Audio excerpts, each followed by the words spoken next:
Welcome aboard Air Station Traverse City. This is what you usually picture, a bold orange helicopter ready to save a victim of the unforgiving Great Lakes. But before a rescue crew can take to the skies, it all starts Traverse City Air 6527. We are airborne at this time. here. It's extremely important, especially with the weather up here in northern Michigan.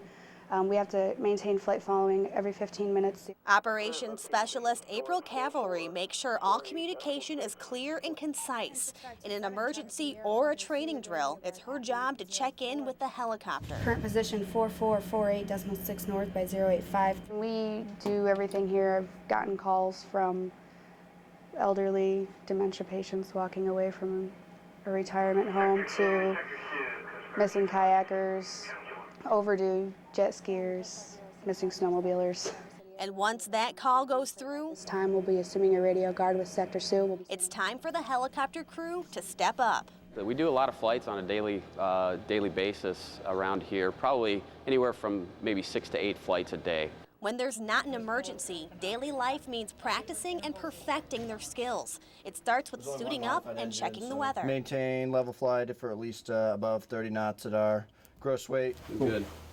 Great day to fly. A quick briefing, Also, I don't see it changing unless we get retasked for search and rescue. and it's time to load up and get ready to see Lake Michigan at cloud level.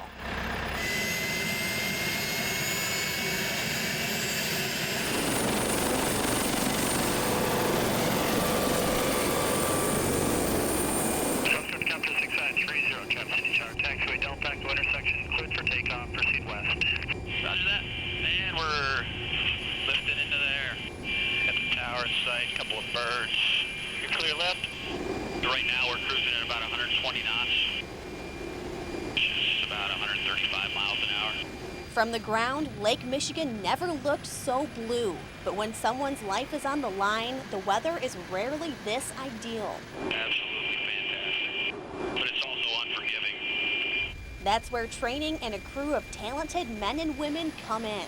As a flight mechanic, I'm sitting right behind the pilots. What I do is I back up the pilots. I do radio guards, calling in, letting them know where we're at. Flight mechanics like Chantel Richardson are basically the eyes and the ears of everyone on the helicopter, from the pilots to the swimmer. I'm leaning out, and that's what I'm doing. I'm surveying everything, and I'm backing up the pilots and telling them where they need to go. Then there's the rescue swimmer. There are only about 300 in the entire Coast Guard. They're the ones who will leap into the stormy water to save someone. We'll free fall from 15 feet from a hover. The pilots will put us into a hover.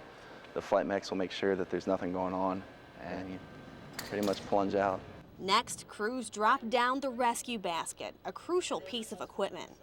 What we'll do is I'll swim them over to the basket, I'll put them in, and then the flight mech will hoist them up into the helicopter. The flight mechanic hoists them up and out of harm's way. They're in shock, they're panic attack. I mean, some of them, we've had cases where people are the only person that is left survived out of their families. I mean, it's horrible situations that we help with, and so, yeah, we gotta be there for them. And the air station has a brand new commander committed to the same goals. The men and women of Coast Guard Air Station Traverse City are the assets here, and I look forward to helping them perform in their duties and also to reach their personal and professional dreams. And that's the main goal of Air Station Traverse City. It's a privilege to serve in the Great Lakes and protect the mariners and the natural resources around the Great Lakes.